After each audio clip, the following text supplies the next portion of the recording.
Kia ora, hello, and welcome. This is Anyway, and I am your host, Natalie McMurray, coming to you from Aotearoa, New Zealand. First and foremost, I'd like to make a public apology to Flavor Flav. He caught a stray in the last episode, and for that, I apologize. In episode 3, I insinuated that Flavor Flav was not a great prize for the ladies on Flavor of Love. And while back in the day, he may have been known for some less than ideal behaviour, like domestic violence, assault, and drug offences, I've actually recently heard some pretty compelling things about Flavor Flav. One of them being that he has been championing women's sports in an effort to boost visibility. I love that. He signed a 5-year deal with the Women's USA water polo team. He sponsored the 2026 USA bobsled and skeleton teams. He gifted a custom diamond-encrusted bronze clock necklace to gymnast Jordan Childs. And more recently, Flavor Flav is hosting a She Got Games celebration weekend in Las Vegas in partnership with MGM Resorts to honor the US women's hockey team's gold medal victory at the Milan Cortina Olympics. Who knows whether Jordan wanted that necklace or not, but he's doing great things. So, sorry. Sorry, Flav. Now, before getting into House of Villains Season 3, Episode 4, I have a couple of other shows that I want to talk about, starting with Southern Hospitality. This week on Southern Hospitality, we find out that Emmy is not only an epic crier and drama queen, she's also a Karen, which comes as a surprise to approximately no one. We find this out when Brad reveals that after a text he sent her as a response to her talking shit in a hotel room right next to his, that she claimed that she felt unsafe and asked the hotel and, I guess, production to switch rooms. Brad points out that he has spent a significant amount of time with Emmy as friends, and he'd like to know if she's felt unsafe in all those times as well. And fair enough. He says that as a black man, this could be incredibly damaging to him in pretty much every aspect of his life. I mean, in all honesty, Emmy has never really seemed to have the greatest judgment, but that's a step too far. We see Julia, aka DJ Maddie Reese's sponsor, call her out on all of her bullshit, which is hilarious. We also see how bad at putting together PowerPoint she is. Girl, there are free templates you can use for that. Come on! If you're going to get into a petty friendship argument and then waste your time on a slideshow, at least get the formatting on point. We also learned that TJ had a DUI. I had no idea about that. And that DJ Maddie Reese, being the only sober person on the show, picked him up from jail. Wow, she has a point. They did seem to be really close friends. We learn that the new guy fucks a lot and that he's apparently 30% gay, which reminds me of Marcus from the new Vanderpump Rules saying he's 20% gay. I'm not really sure about all of this math when it comes to sexuality. Like, if you're queer, just say you're queer. Or is it a way of protecting your masculinity or something? I'm not really sure what's going on with that. I'm not entirely convinced that I like it. People really shouldn't feel the need to quantify their sexuality to anyone. Joe Bradley has what about me syndrome. He's sick of wieners being shoved in his face, which apparently tastes disgusting, and he wants to know when Lever is going to give him a handout and treat him like the Brad Pitt of Republic that in his delusional mind he is. Also, we know that hope this message finds you well is not in Joe's vernacular. The goddess that is Mia returns, and she is truly one of the most beautiful women I've seen on Bravo, and that's saying something. She compares herself and her ex to barnacles, which is tough stuff, and she deserves better than this man.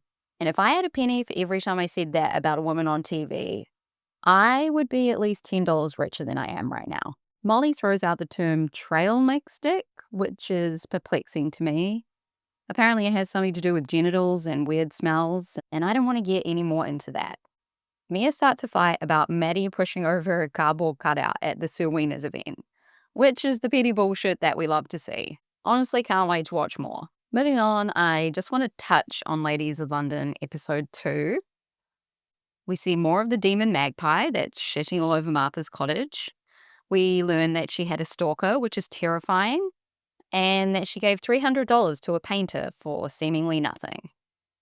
I'm concerned about Martha, and I know I'm not the only one. We also see Dara lie to these bitches' faces at the table. She goes behind the scenes to the kitchen and then says to production that she did indeed say the things about Mika. She comes back to the table and then lies again. She clearly knows nothing about reality shows because we see it all. She then yells, "Cut, cut, cut," which was a very bravo, bravo, fucking bravo moment. You can't just yell cut at the cameras, Dara. Anyway, Dara's out. She can't take the heat. Bye, Dara. I also want to touch on Below Deck and Summer House, but before I do, I just want to mention how awkward I find watching New Zealanders and Australians on TV shows. I get a real secondhand embarrassment. I guess it's because the majority of TV I watched growing up came out of the United States. So I guess I'm completely okay with Americans making an ass of themselves on TV, but not when it's a little closer to home. And maybe that's something I need to get some therapy about. I don't know. I guess in a way it's because they're a representation of your country. The only New Zealander I didn't experience this with was Aisha from Below Deck, except for maybe when she talked about putting her finger up her butthole. Anyway, getting to the point, I found watching Ben on Summer House uncomfortable this week. When Bailey said that he wanted to sleep with Amanda, and to be honest, that's what we're all thinking, he got pretty upset and he spoke to her in a way that did not sit well with me. There's nothing more dangerous than a man with a fragile ego being embarrassed by a woman. And that's what Bailey did. And she caught a glimpse of the person that Ben really is. And we also caught a glimpse of who he really is when he said to the boys, "Don't say that I'm trying to bang your missus." And the boys laughed at him. He did not like that. When the man who's been digmatizing everyone around them lets their mask fall. Yikes. Then we move on to Below Deck and Eddie, the New Zealand deckhand. That's New Zealand deck, D-E-C-K hand. You see a similar thing in Eddie with the whole Alicia situation. They're having very low-key, flirty banter from my point of view. And then he finds out that she has a boyfriend. Cue the passive-aggressive behaviour. And also the pursuit to make her jealous with another woman. Sure, maybe Alicia should not have been flirting with him, but it really speaks volumes about his maturity level the way that he handled it. Obviously, nothing new for the men of Bravo, but disappointing to see nevertheless. Back to Summer House, there's a couple of dating rumours, which I find quite interesting. We've got Amanda and West, which I feel like they've probably both denied, but I actually think they would make a pretty good couple if it weren't for the whole Sierra situation. And then we have Kyle and Ava Dash from Next Gen NYC. I really loved the first season of Next Gen NYC, and I'm excited for the upcoming season. Ava, she wasn't really the most interesting of characters, but that's probably because she wasn't around much. And honestly, she didn't seem to have the greatest taste in men, because it did seem like she was into Charlie at some point. Clearly she has a type, though, because Charlie looks kind of very similar to Kyle. They're both smallish white men with blonde hair and blue eyes. Yeah. I saw Kyle on Watch What Happens Live, and he said that they weren't dating and that they were at a family dinner. I guess maybe their families are close. I don't really know about that. He also said in response to getting divorced, "I guess I don't have to grow up now." We all know you weren't planning on growing up, Kyle. Please. Another thing that I wanted to mention is that there's a Laguna Beach reunion coming up. And it's hosted by Queen Casey Wilson from Garbage World Podcasts and also the comedy series Happy Endings, which I'm absolutely obsessed with. I went back and watched the first season of Laguna Beach again, and I completely forgot how weird the editing is. I think I listened to the podcast that Stephen and Kristen had a while back, and they had Lauren on as a guest, and they kind of spoke about how everything was manipulated and edited to make up storylines. So I guess that lends itself to the weird editing. I also forgot about the slut-shaming rampage that Stephen Coletti went on when they went to Mexico. Yikes. But it looks like most of the cast from season 1 will be there, so should be an interesting watch. Anyway, moving on to House of Villains season 3, episode 4. We're coming out of the hit list ceremony and Plain Jane is pissed. Paul tries approaching Tiffany and Plain Jane to explain his position, and neither of these bitches want to hear about it. And quite frankly, neither do I. Tiffany says that Paul had the hand and did nothing with it. And that's exactly right. You dropped your balls, Paul, and it's disappointing to see. Plain Jane says that Paul can kiss their friendship goodbye, and Paul is confused why he's catching more heat than Johnny. It's because these people expect more from you, Paul. Not to mention you had a friendship with Plain Jane, so yeah, she's upset. Duh. Paul then tells us he's never going to eat pizza again, which is blasphemy in my household. You better watch what you fucking say. Paul is now wondering why he let the guy with the muscles make any of the fucking decisions. I mean, this kind of thinking would have been helpful several hours earlier. Tom is pissed for literally no reason. They mentioned they might put you up and then didn't. And we see a fracture in their alliance. And I'm happy about it. I have a little bit of hope that the woman can make use of this and come out on top somehow. We then see Christina and Drita outside talking, and Kate comes to join them. Meanwhile, Tiffany is in the kitchen and walks straight past 6 boxes of pizza and goes straight for the sardines. Back to the girls outside, we see what Kate describes as word salad just falling out of Christine's mouth. And I lose all hope of the girls being on top. Nobody knows what the fuck Christine is talking about. Christine does a slow blink at Kate like she's a cat, and Christine's trying to pacify her. Kate says that Christine likes to speak her mind, which isn't much, and I have to concur at this point. The lights are on and nobody is home when it comes to Christine. But you know what? One thing you can say about Christine is that she knows a practical accessory when she sees one. She's wearing one of those ring watches from the 90s. Does anyone else remember those? I had one and I literally thought I was the coolest person in any room. I'm being facetious about them being practical if it wasn't obvious. If you're even the slightest bit visually impaired, you could forget about knowing what the time was. We see Plain Jane saying to Tom that she's going to have to come for Paul. Meanwhile, she's trying to get either in or out of a big titty chest plate, which looks impossible. Never fear, Plain Jane, Tom is here. He's done drag twice, so he knows what he's doing. Tom helps Plain Jane get back into the chest plate that I'm almost certain she just spent half an hour trying to get out of. For the love of God, these people are still conjuring Jojo Siwa into this mansion. Although Johnny seems to think that her name is Jojo Seawall, which is actually fucking hilarious to me. Why Johnny would even join a conversation about someone he doesn't know anything about just speaks volumes, doesn't it? Then he says that Kate went on below the deck. And now Kate's eyes are rolling into the back of her head so hard that they might get stuck. Kate tells him to shove it up his ass and walks upstairs. Kate still gives 0 fucks. She says that she wants to stay, but she also kind of wants to leave the loony bin. She's in 2 minds. We then see a shark mounted on the wall in the mansion.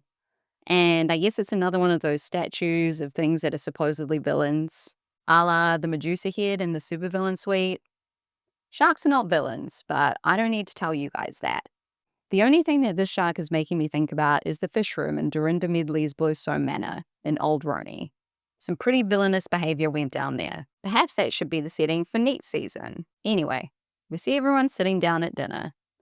Drita asks what kind of animal everyone would be, and Johnny takes it upon himself to tell everyone what they are.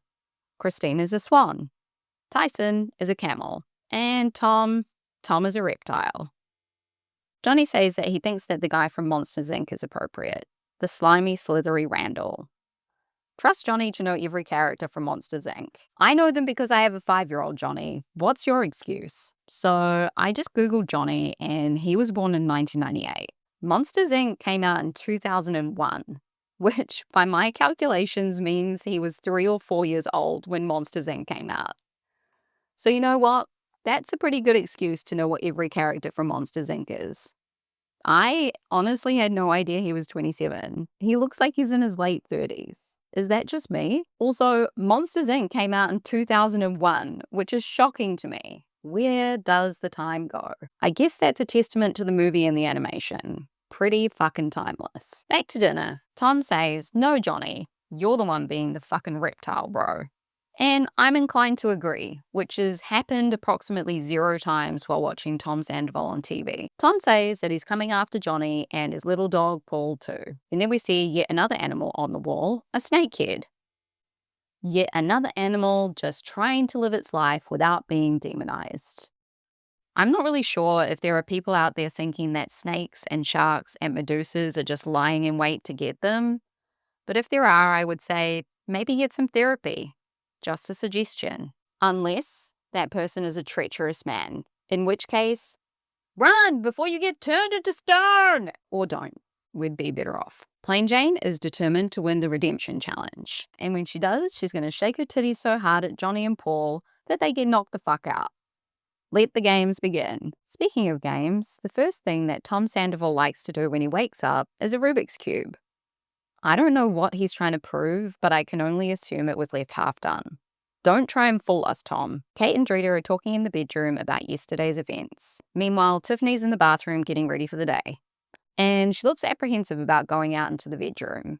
Drita says, "You can come out here, Tiffany. It's okay." And this is where we see the Tiffany that's shown in the flashbacks a few episodes ago. She's up on the hit list and she's bringing the cunty attitude. She says to Drita, "This is my bedroom. You can come in here." Kate hasn't even washed her face yet and she wants the fighting to stop. Tiffany is paranoid and she thinks Drita wants her to leave. Drita never said a fucking word about her. And she doesn't like the lies, the schemes, and the bullshit. Kate Chastain now feels like she's in an episode of Mob Wives. She's waiting for Renee Graziano, Karen Gravano, and Big Ange to come out. I know I've already talked about this, about how much I love Mob Wives, but I love Mob Wives so much that I even watched the Chicago version. And I'm pretty sure I was the only one. Anyway, a cacophony of cuss words are coming out of Drita's mouth, and Kate couldn't be happier. Moving on, Johnny wants Kate to go home because his pea-brain can't wrap itself around the fact that Kate just really doesn't give a fuck about anything. He thinks because he's the supervillain that he's still calling the shots. No, Johnny, your job is done. You are no longer calling the shots. You don't get to decide who wins the challenge, and you can't determine who people vote for. Sorry about it. Anywho, Johnny's still blabbering on about JJ Seawall, whoever the fuck that is. Ashley says that if Johnny could calm his ego down, he'd be 10 times hotter. I completely disagree, but that's neither here nor there. Downstairs, we see Tiffany looking like an adorable crocheted mushroom. Bing bong bing! Joel comes over the loudspeaker and says it's time for the redemption challenge. The name of the challenge is Know Thy Enemy. And basically, Plain Jane, Tiffany, and Kate have to put their greasy mitts all over the other villains' faces, which are hidden by boxes, and guess who is who? Got it? Good. Thank God there are gloves and goggles involved, because the whole concept makes me feel uncomfortable. Heads are in boxes, and the face fondling begins. There's confusion about Ashley's face and Tom's. Apparently Ash needs to do some dermoplaning, because she's been called out for having stubble. Who really cares? People are hairy. Anyway, as soon as Plain Jane touches Tom's actual face, she knows what's up because she can feel his chin implant. Tiffany thinks that everyone needs to eat a little bit more because I guess they're feeling bony. Heads are kind of one of the more bony areas though, when you think about it. Kate has an inkling of sympathy for men who wear condoms, to which I say, wrap it up. Seriously. They're all getting confused between Christine and Drita's lips. Plain Jane guesses Drita correctly, but because she's not used to touching a woman's lips, she then swaps Drita and Christine at the last minute. Which sucks because it means she could have won the challenge otherwise. Is it just me, or does Tom look like he's enjoying the physical aspect of this game way too much? They're all done, and Kate is the winner. Joel walks out and tells Ellen Cumming to eat it. Disrespect. And Kate is excited to watch everybody squirm. Johnny finally realizes that he's no longer pulling the strings as supervillain, and is bummed that Kate won. He calls her RBF Kate, which I can only assume stands for resting bitch face Kate. And you know what? It's an affliction that plagues many of us, especially now that Botox is so prevalent. Johnny only wishes that he could walk through life with a perpetual poker face like Kate. Side note, try saying perpetual poker face 3 times fast. Ashley wants to vote out Plain Jane because she's going to be their biggest competition. And we see a cut of Plain Jane in the garden saying that she's going to give Ashley a razor to take care of her stubble. And this is where I think Ashley does not want to vote her out because of competition reasons, but because she keeps coming for her damn body here. Pipe down, Plain Jane. You are not doing yourself any favors. Kate, Plain Jane, and Tiffany are in the kitchen taking shots. Tiffany's not going to lower herself to groveling in order to stay. And Plain Jane says that she had fun filling up everyone's face. Outside in the garden, Plain Jane's talking to Christine about how she hopes that the girls in the house have her back. Plain Jane explains that she's here for more than just money and attention. She wants to show everyone that she's a fucking strong warrior. Drita says that you have nothing to worry about and that she's banishing New York because she's pissed. We then see Drita using her tactic as resident chef to win over the house. And to be honest, it's a good tactic, one that usually works in games like Big Brother. Because people love food, but they don't necessarily love to make it. Not everyone anyway, and God bless if you do. Drita starts yelling inside to say if people want their gosh darn burgers, they better get the fuck out there, because she's not their goddamn servant. And New York takes this as a personal affront to her. Tiffany thinks that Drita is playing this game by trying to clog everyone's arteries, which actually made me laugh out loud. She says you're supposed to cook with love and understanding and care, and this ain't Alcatraz. And I'm going to go ahead and ask the producers if next season we can film an Alcatraz. We could introduce a paranormal aspect to this game and conjure up the actual demons that lived in there. Tyson and Tom are talking gameplay in hideous sunglasses outside. Tom is still boo-hooing about the nomination that could have been him. The only person he trusts is himself. And this is the second time ever I've agreed with Tom Sandoval. You are the only person you can trust. Duh. We then see a bunch of Toms pop up in the lobby forming a band. A band which is now my sleep paralysis demon. Thanks, House of Villains. Oh, and apparently he trusts Tyson as well. You've just broken your own trust by saying that, Tom.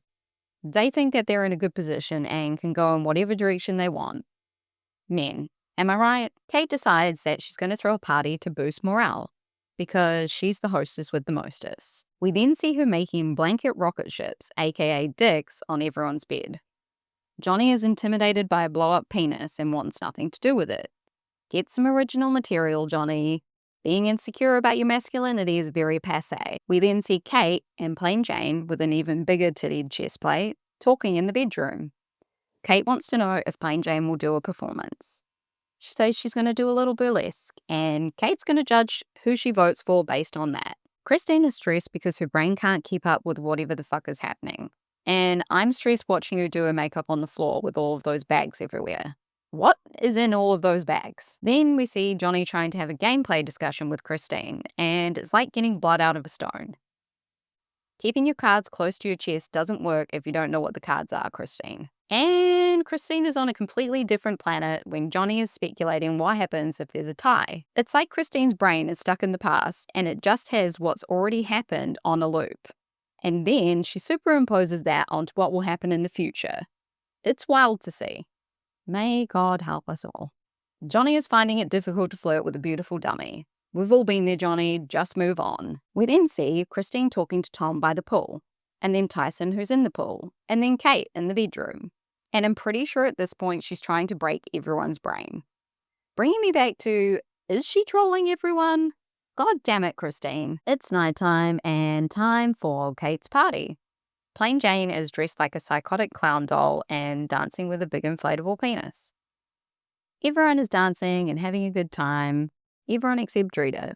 Drita is in bed. Time for Plain, the penis party clown Jane, to dance for her survival. Everyone gathers outside to watch her performance. She does a striptease and shakes her tig old bitties in everyone's face. And she's actually trying to not pull the fuck out with those things.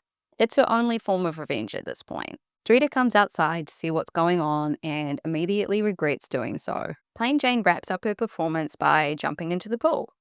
And I can't tell if she's faking it or if she's actually drowning because God knows how heavy that chest plate is. Drita compares Plain Jane to a big-tittied sea monster. And Ashley gets her boobs out and jumps into the pool. Ashley then gets out of the pool and jumps on Johnny's back. And he's happy. Johnny may know how to read, but apparently the only thing he's reading is the dictionary. A not-so-shocking revelation. We're then subjected to watching Johnny and Ashley flirt? ? I don't know if it's flirting or if it's foreplay. All I know is that I want to scratch my eyeballs out. Don't do it, Ashley. We see Tiffany upstairs holding a bottle of mustard and asking Kate if she'd like any chips or crackers or anything from the kitchen. Tiffany is a woman after my own heart. All we can hope for in a roommate is someone who will get us midnight snacks. You know what I'm saying? Cut to Johnny and Ashley in the bedroom, and it looks like Johnny's trying to strangle Ashley, reminding us all that the trope of boys teasing girls they like, quote unquote, at school is indeed toxic as fuck. Paul is also in the room and also wants to gouge his eyeballs out. He doesn't want to be in the splash zone. And those two words make me sick to my stomach. Not only because I don't want to think about these two fucking, but also because of SeaWorld. Why as humans are we still SeaWorlding? Can't we just let ocean animals be? Anyway, Paul leaves the room because he doesn't want to be in the cuck bed. And Johnny is rubbing some shit on his body. And I'm skipping ahead 5 minutes, or perhaps only 2. Morning time. We see Christine sitting on the bed, staring into space like only a robot can before they're switched on. Johnny and Ashley are talking about the time they had last night, and Ashley thinks that they were pretty discreet about the whole operation. Cut to every single person basically saying that they knew they were fucking. Ugh. Ashley is regretful. Suffice to say, we've all been there, Ashley. No harm, no foul. Plain Jane becomes yet the latest victim in the bamboozlement that is Christine. She wants Christine to keep her, but has no idea what the fuck she's thinking. And nobody does. Not even Christine. Tyson tells Tom that they're basically in the middle and get to choose who goes home. Tyson says that it's pretty normal for him to have all the power, a sentence which makes me sick to my stomach. But he says that Tom is not, and that he must be riding high. They talk about testosterone levels, and I tune the fuck out. These two and their fucking delusions. They truly are perfect for each other. Kate and Plain Jane are talking outside about who Kate's going to vote for. Kate says that she has no loyalty to Tiffany.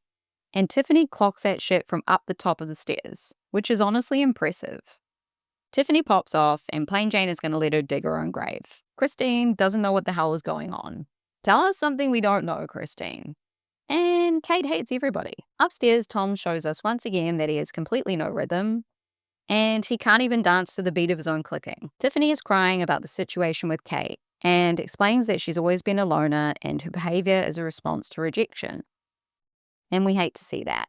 She says that she's going to stay true to herself, and she gives us a, if you can't love yourself, how in the hell are you going to love somebody else moment.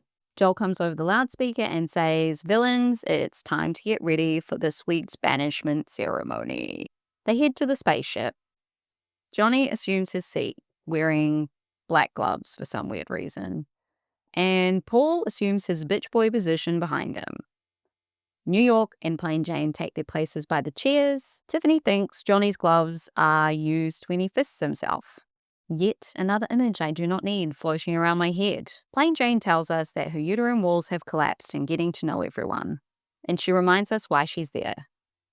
Tiffany says that what Plain Jane said is beautiful and that she respects it, then basically throws it all back in her face by saying that Plain Jane is smart and capable of winning. Tiffany says that she's had the chance at winning $200K twice and failed both times, inferring that she's not really a threat.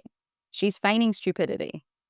And if you ask me, that speech was one of the smartest moves I've seen someone make on this show. So if these people really were switched on, they probably would have voted out New York in this moment. Time to vote. Drita is the only one voting for Tiffany to go. She's the only one that realizes how smart she is. On a side note, it would seem that the banishment chairs are not very inclusive. Plain Jane's ass can barely fit in it. Votes are in, and Plain Jane is going home. Rot in hell, villains. And that's it for episode 4. Catch you guys later. See ya. Wouldn't want to be ya.